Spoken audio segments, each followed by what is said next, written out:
Salam sejahtera bagi kita semua. Ya. Senang sekali di tahun baru ini, tahun 2024 kembali kita ada di Fellowship Infinity Ministry. Puji Tuhan. Dan langsung saja kita lihat bersama-sama Mika pasal 2 ayatnya yang ke-12 dan 13. Saya akan baca buat kita semua. Kitab Nabi Mika pasal 2 ayat 12 dan 13. Firman Tuhan. Judulnya janji tentang keselamatan. Dengan sungguh-sungguh aku akan mengumpulkan engkau seluruhnya, hai Yakub. Dengan sungguh-sungguh aku akan menghimpunkan sisa orang Israel. Aku akan menyatukannya seperti kambing domba dalam kandang, seperti kawanan binatang di tengah-tengah padangnya, sehingga ramai dengan manusia. Ayat 13 kita baca sama-sama. 2, 3. Penerobos akan maju di depan mereka. Mereka akan menerobos dan berjalan melewati pintu gerbang dan akan keluar dari situ. Raja mereka akan berjalan terus di depan mereka. Tuhan sendiri di kepala barisan mereka. Puji Tuhan, puji Tuhan. Bapak Ibu yang diberkati Tuhan, kalau kita perhatikan dua ayat ini, konteksnya ini tentang janji Tuhan memulihkan bangsa Israel, atau lebih tepatnya mengembalikan mereka di tanah perjanjian. Karena ketika ayat ini disampaikan pada waktu itu bangsa Israel sedang ada di dalam pembuangan. Dan di ayat 12 bagaimana Allah berjanji dengan sungguh-sungguh.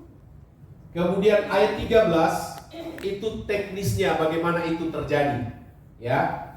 Jadi sekali lagi dua ayat ini berbicara tentang bagaimana Allah berjanji untuk memulihkan dan mengembalikan bangsa Israel dari pembuangan di Babel kembali ke tanah perjanjian. Kemudian ayat 13 itu bicara tentang teknisnya mereka akan keluar dari sana. Puji Tuhan. Namun ada beberapa hal yang menarik tentunya kita bisa perhatikan dari kedua ayat ini. Karena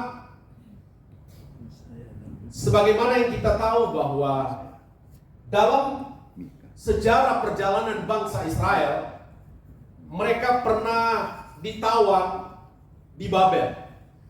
Dan itu Tuhan izinkan.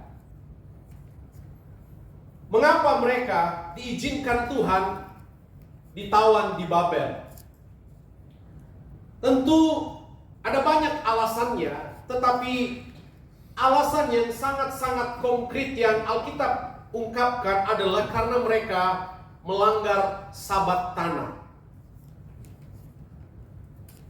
Imamat pasal 25 ayat 2-4 menjelaskan bahwa ternyata waktu bangsa Israel memasuki tanah perjanjian, tanah Kanaan, ada salah satu aturan yang Allah sudah tetapkan, yaitu mengenai Sabat tanah.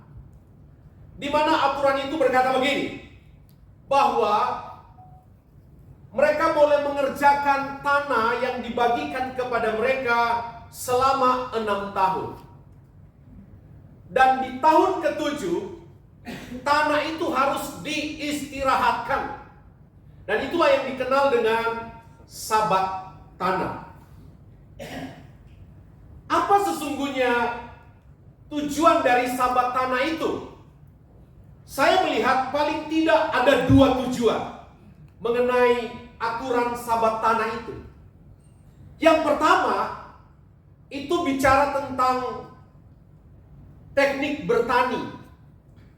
Bahwa tanah itu 6 tahun digarap, tahun ke-7 harus dibiarkan, itu untuk memulihkan kondisi tanah, supaya tanah itu tetap subur. Kalau saudara berkecimpung dengan pertanian, saudara pasti tahu dengan yang namanya unsur hara. Bahwa yang menggemburkan tanah itu kalau dia ada unsur hara di dalamnya. Dan bicara tentang unsur hara itu kan baru penemuan dari ilmu pertanian setelah ratusan tahun setelah itu.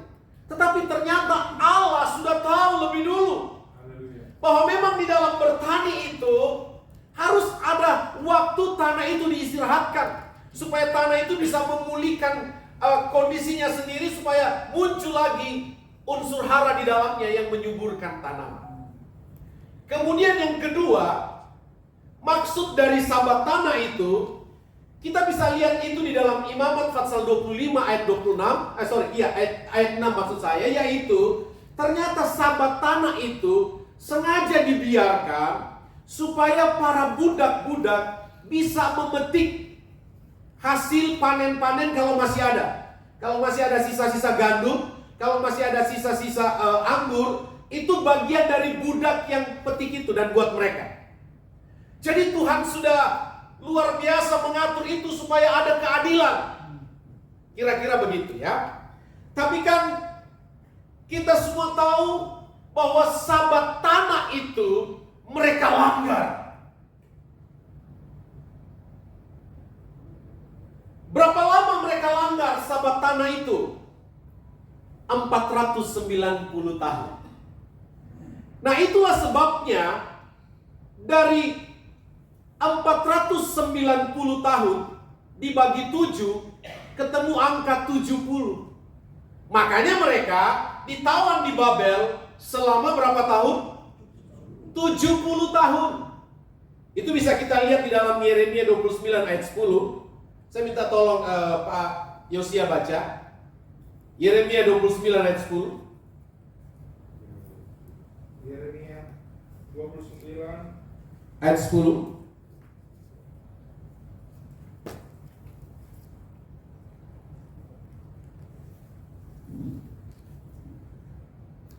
Yeremia 29 ayat 10. Ya. Sebab beginilah firman Tuhan. Apabila telah genap 70 tahun bagi Babel, 70 tahun, barulah aku memperhatikan kamu. Aku akan menepati janjiku itu kepada kamu dengan mengembalikan kamu ke tempat ini. Ya. Jadi 70 tahun mereka ditawan di Babel. Sekali lagi, kenapa 70 tahun? Karena 490 tahun mereka abaikan sabat tanah itu. Dan kemungkinan besar ini ada hubungannya dengan pertanyaan Petrus kepada Tuhan Yesus, berapa kali kami harus mengampuni? Tuhan Yesus jawab berapa kali? 7 kali 70, 490. Jadi kemungkinan besar memang itulah batas waktu kesabaran Tuhan, 490. Kemungkinan kira-kira begitu ya. Meskipun saya juga percaya di sisi yang lain, pengampunan Tuhan itu tidak pernah berkesudahan. Yang setuju kasih tepuk tangan buat Tuhan. Haleluya, haleluya. Kemudian, apa sih sesungguhnya tujuan Tuhan lalu mengizinkan umat pilihannya, bangsa yang istimewa itu ditawan di Babel, dipermalukan di Babel, mereka dipekerjakan paksa di Babel. Paling tidak saya mencatat ada 3 tujuan Tuhan kenapa Tuhan izinkan mereka ditawan di Babel. Yang pertama, supaya mereka sadar. Yang kedua, di sini Allah mau menunjukkan tentang integritas firman-Nya, bahwa jangan main-main dengan firman Tuhan. Tuhan sudah kasih aturan, tanah silakan kamu kerja 6 tahun, tapi tolong tahun ke-7 istirahatkan tanah itu. Tetapi mereka abaikan peraturan itu. Dan di sini Allah mau bela integritas firman-Nya. Allah mau tegakkan firman-Nya. Itu sebabnya kalau saudara perhatikan catatan Amsal 13 ayat 13 dikatakan, siapa meremehkan firman, ia akan menanggung akibatnya. Tetapi siapa taat kepada perintah akan menerima balasnya. Saudara tahu enggak? Kenapa Nabi Musa tidak diizinkan masuk tanah perjanjian? Kita semua tahu alasannya. Karena sebetulnya menurut saya sederhana. Itu karena Allah menyuruh Nabi Musa bilang kepada batu supaya batu itu mengeluarkan air. Tetapi bukan itu yang dilakukan Nabi Musa. Tapi kita semua tahu Nabi Musa mengambil tongkatnya dan memukul batu itu, dan batu itu keluar air. Menurut saya sebetulnya itu sederhana, tetapi kenapa konsekuensinya begitu berat sampai Nabi Musa tidak diizinkan masuk tanah perjanjian? Tahu tidak saudara, ini berbicara tentang integritas firman Tuhan. Bayangkan saudara, di depan bangsa Israel, Tuhan perintahkan Nabi Musa bilang kepada batu itu supaya keluar air. Tetapi Nabi Musa dengan emosinya dia pukul batu itu. Saudara, kalau Musa tidak dihukum, maka bangsa Israel akan semakin kurang ajar dengan Tuhan. Jadi Tuhan menunjukkan integritasnya. Itu sebabnya bangsa Israel, bangsa yang dikasihi, bangsa yang istimewa, bangsa yang dipilih Tuhan dari semua bangsa yang ada di dunia ketika itu. Tapi mereka dibawa ke Babel karena Tuhan menghargai otoritas firman. Haleluya. Dan tentu yang ketiga, kenapa mereka ditawan di Babel? Ya, karena bayar hutang. Karena dengan 70 tahun mereka ditawan di Babel, itu berarti 70 tahun tanah di tanah perjanjian itu ia dibebaskan supaya subur lagi. Jadi rupanya saudara, Tuhan, orang Manado bilang kasefor, bage jo, kerja jo. Nanti satu kali Tuhan tuntut. Jadi saudara, mereka 70 tahun di Babel karena bayar hutang. Karena ada aturan yang mereka langgar. Karena ada aturan yang mereka tidak indah. Makanya kalau tidak mau ada masalah, nurut sama Tuhan. Amin. Kemudian kita kembali kepada konteksnya ya. Dikatakan sekali lagi, dengan sungguh-sungguh aku akan mengumpulkan engkau seluruhnya, hai Yakub. Dengan sungguh-sungguh aku akan menghimpunkan sisa orang Israel. Ya, ini yang saya bilang bahwa Tuhan kita adalah Tuhan yang Maha Kudus, yang tidak pernah mentolerir dosa. Tetapi rupanya ada berita gembira, Tuhan yang sama juga adalah Tuhan yang memulihkan. Haleluya. Yang setuju kasih tepuk tangan buat Tuhan. Ya, Dia Allah yang memulihkan. Bahkan di ayat ini Dia bilang dengan sungguh-sungguh. Wow, Tuhan saudara mengucapkan sudah pasti itu ada otoritas di dalamnya. Tetapi kalau Tuhan sertai dengan kata sungguh-sungguh, bahkan 2 kali muncul sungguh-sungguh, ini berarti Allah sangat serius untuk memulihkan bangsa Israel. Haleluya, haleluya, haleluya. Lalu saya masuk pada bagian 13 tentang teknisnya. Ya, saya baca ulang ayat 13 dari Mika pasal 2. Penerobos akan maju di depan mereka. Mereka akan menerobos dan berjalan melewati pintu gerbang dan akan keluar dari situ. Raja mereka akan berjalan terus di depan mereka. Tuhan sendiri di kepala barisan mereka. Nah, saya sangat tertarik dengan narasi yang dibuat oleh Nabi Mika dalam hal ini, yang saya sungguh percaya tentu saja ini ilham Roh Kudus. Dari ayat 13 ini, saya menemukan paling tidak ada 3 hal yang dilakukan oleh si sang penerobos itu. Dan saya kira kita semua sepakat bahwa si penerobos yang dimaksudkan di sini adalah Allah sendiri. Nah, ada 3 hal. Yang pertama, dikatakan si penerobos itu akan maju di depan mereka. Coba semua bilang, maju di depan. Ya, haleluya, haleluya. Saudara,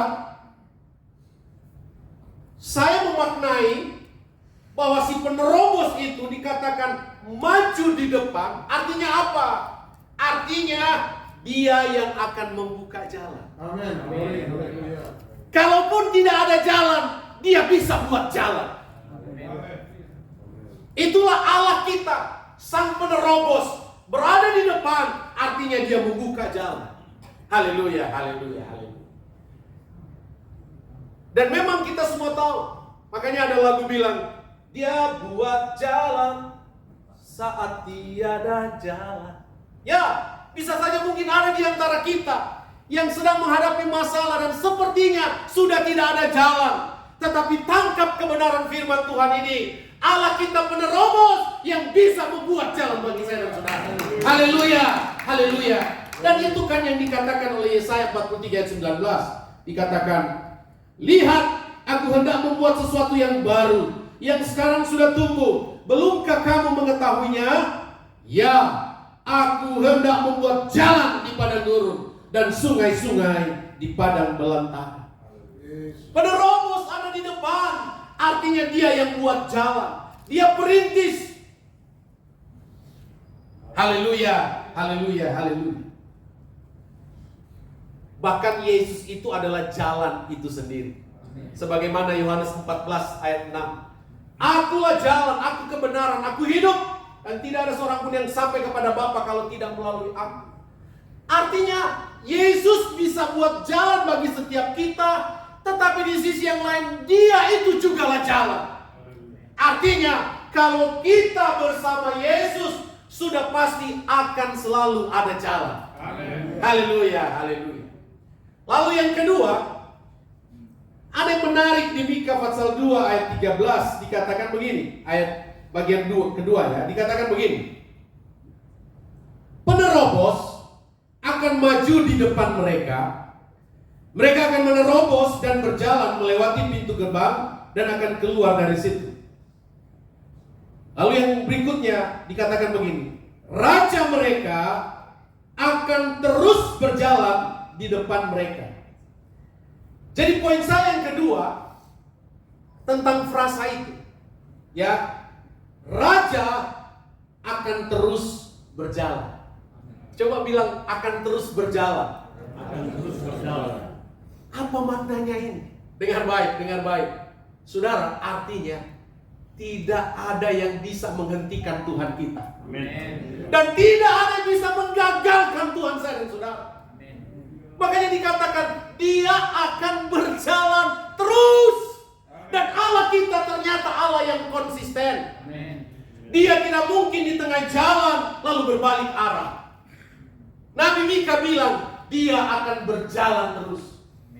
Dia penerobos yang konsisten. Dan dia penerobos yang tidak ada yang bisa menghentikan dan tidak ada yang bisa menggagalkan. Tepuk tangan buat Tuhan.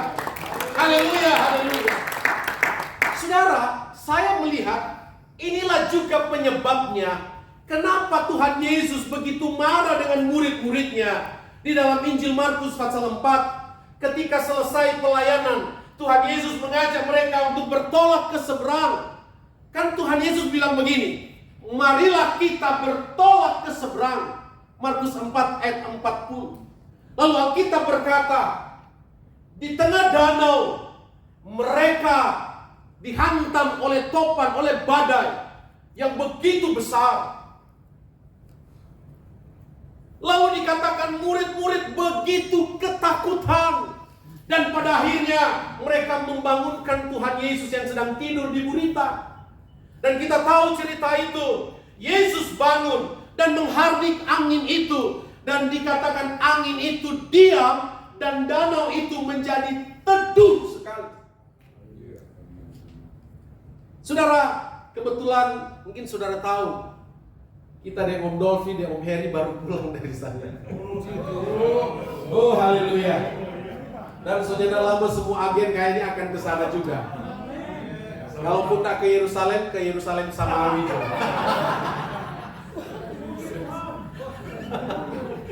Nah, maksud saya begini Bapak Ibu ya.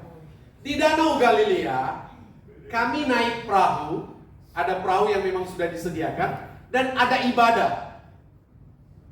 Nah, sebetulnya kami ada pembimbing rohani. Seorang pendeta Gereja Kristen Jawa di Jakarta. Dia pembimbing rohani. Tetapi puji Tuhan, saya yang diizinkan melayani di Danau Galilea itu. Begitu ya. Nah, di danau itu memang teduh sekali. Ada Pak Michael, ada Om Heri yang ikut di kapal itu. Teduh sekali. Tetapi rupanya sewaktu-waktu ada angin yang muncul entah dari mana yang tiba-tiba menggoncangkan Danau Galilea itu. Karena rupanya begini saudara, Danau Galilea itu tercatat sebagai danau yang paling rendah permukaannya di seluruh dunia. Danau Galilea itu 200 meter di bawah permukaan laut. Ada yang lebih rendah lagi, Laut Mati. Nah, Laut Mati itu 430 meter di bawah permukaan laut. Tetapi tidak pernah ada cerita ada badai, ada gelombang di Laut Mati, karena memang tidak pernah ada yang berlayar di situ. Karena tidak ada kehidupan di situ. Dan mungkin juga angin sebesar apapun akan sulit menggoncangkan Laut Mati karena kadar garamnya begitu tinggi. Ya, istri saya aja yang besar begitu tidak bisa tenggelam, saudara ya. Pak Michael juga tidak bisa tenggelam.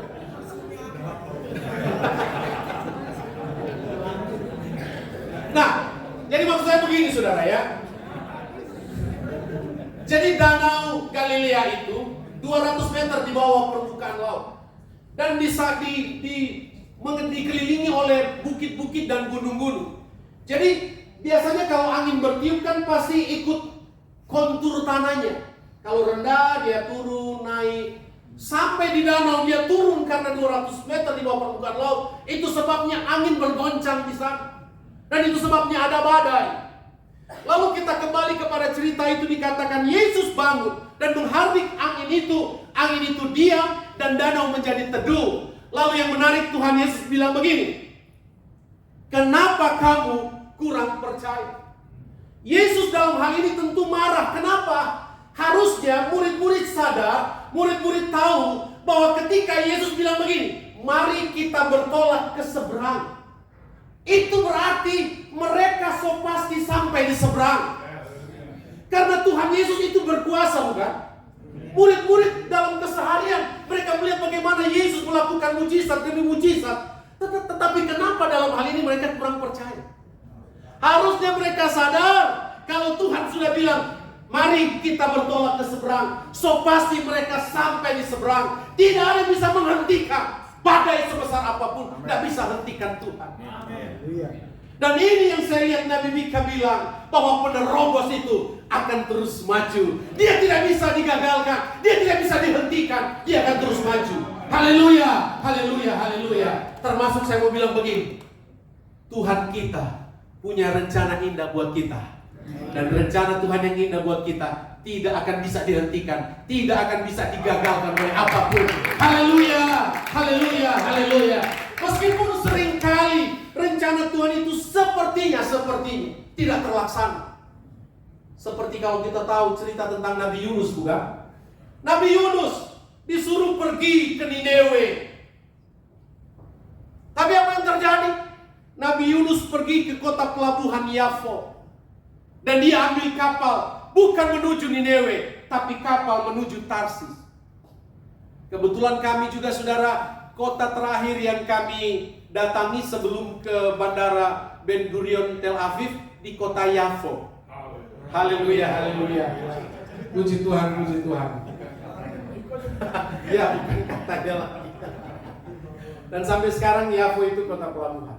Nah, Yunus disuruh ke Niniwe, tapi dia pergi ke Yafo dan cari kapal ke Tarsis. Tapi kita semua tahu, dengan cara Tuhan, pada akhirnya Yunus tetap ke Niniwe juga. Haleluya, haleluya. Jadi rencana Tuhan atas kita harus terlaksana. Dan rencana itu indah. Meskipun mungkin ada orang yang coba menghadang, ada orang yang coba menghalangi, ada orang yang coba menggagalkan, tetapi percayalah, penerobos itu akan terus berjalan. Artinya tidak bisa dihentikan. Yang setuju kasih tepuk tangan buat Tuhan. Haleluya, haleluya, haleluya. Dan yang ketiga, dari Mika pasal 2 ayat 13 dikatakan, saya baca lagi ya, penerobos akan maju di depan mereka. Mereka akan menerobos dan berjalan melewati pintu gerbang dan akan keluar dari situ. Raja mereka akan berjalan terus, itu poin kedua ya. Raja mereka akan berjalan terus, artinya konsisten dan tidak bisa dibendung, tidak bisa digagalkan dan tidak bisa dihentikan. Raja mereka akan berjalan terus di depan mereka. Kalimat selanjutnya, Tuhan sendiri di kepala barisan mereka. Jadi yang pertama tadi, maju di depan, si penerobos itu maju di depan, membuka jalan dan membuat jalan. Yang kedua, berjalan terus, yang bermakna konsisten dan tidak terhentikan. Dan yang ketiga, dia sebagai kepala barisan. Coba semua bilang kepala barisan. Ya, dia itu kepala barisan.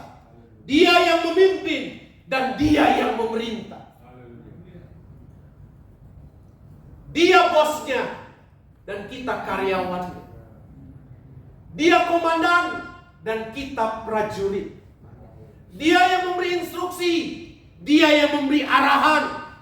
Itu makna dia sebagai kepala barisan. Masalah kita semua adalah begini Bapak Ibu. Kita seringkali coba ambil alih jobnya Tuhan.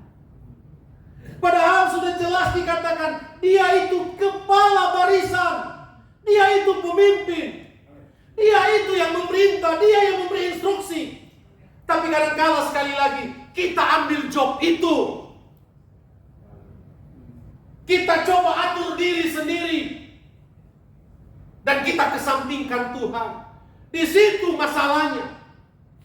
Tetapi percayalah bahwa kalau kita betul tempatkan si penerobos itu sebagai kepala barisan, maka dia akan membawa kita kepada hal-hal yang memuliakan Tuhan. Haleluya, haleluya, haleluya. Jadi dia yang atur kita, bukan kita yang atur dia. Amin saudara. Ya, biarkan Tuhan itu menjadi kepala barisan hidup kita, kepala barisan pelayanan kita, kepala barisan keluarga kita. Dia yang kendalikan, dia yang atur, dia yang berikan informasi ataupun perintah, yang kita hanya nurut saja. Haleluya. Dan terakhir saudara, bisa juga dikatakan kesimpulan. Itu kan bagiannya Tuhan, sang penerobos. Maju di depan, membuka jalan, berjalan terus, tidak terhentikan. Dan sebagai kepala barisan yang harus dihormati, yang harus ditaati. Lalu tentu saja ada bagian bangsa Israel, termasuk bagian kita hari ini. Yang pertama, sebagai kesimpulan juga, bahwa kalau di ayat 12 Tuhan bilang begini, dengan sungguh-sungguh, ya, dengan sungguh-sungguh aku akan mengumpulkan engkau seluruhnya, hai Yakub. Dengan sungguh-sungguh aku akan menghimpunkan sisa orang Israel. Apa artinya? Kalau Tuhan bilang, aku sungguh-sungguh akan kembalikan kalian di tanah perjanjian, Tuhan mau supaya mereka percaya. Itu saja. Dan memang mungkin saja karena 70 tahun mereka ada di Babel, dan mungkin saja mereka sudah jarang alami mujizat, mereka sudah jarang lihat mujizat, dan seakan-akan sudah tidak percaya lagi tentang kemahakuasaan Tuhan. Itu sebabnya dalam ayat ini Tuhan coba yakinkan mereka, wahai bangsa Israel, aku sungguh-sungguh akan kembalikan kalian ke tanah perjanjian. Artinya apa? Tuhan mau mereka percaya. Jadi saudara, kalau ini saya mau jadikan juga aplikasi bahwa kalau saudara mau atau kalau kita mau alami terobosan, tentu saja yang pertama kita harus percaya bahwa Tuhan kita sanggup melakukan terobosan dalam hidup kita. Haleluya, harus percaya. Sebagaimana Yohanes 11 ayat 40 dikatakan begini, bukankah sudah kukatakan kepadamu, jikalau engkau percaya, engkau akan melihat kemuliaan Allah. Karena masalah kita adalah seringkali kita sanksi, seringkali kita ragu, Tuhan bisa enggak? Tuhan sanggup enggak? Tuhan masih peduli enggak? Tuhan masih terlalu sanggup menolong, memberikan jalan keluar, memulihkan saya dan saudara. Cuman yang Tuhan mau adalah kita percaya. Makanya ada lagu Pantekosta lama, percaya saja, percaya saja, percaya yang beri kita menang.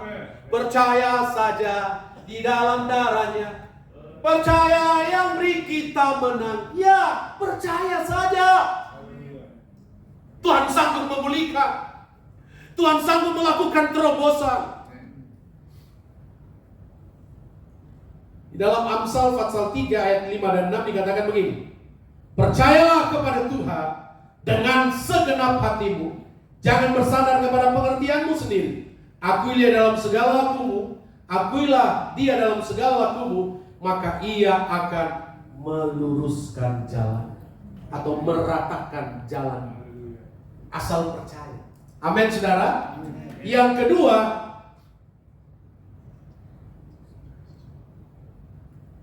kita kembali ke Mika 2 ayat 13 dikatakan begini, bagian B ya. Mereka akan menerobos dan berjalan melewati pintu gerbang dan akan keluar dari mana saudara? Halo? Keluar dari mana? Keluar dari situ, ya. Jadi bagian dari bangsa Israel yang kedua adalah ya keluar dari Babel.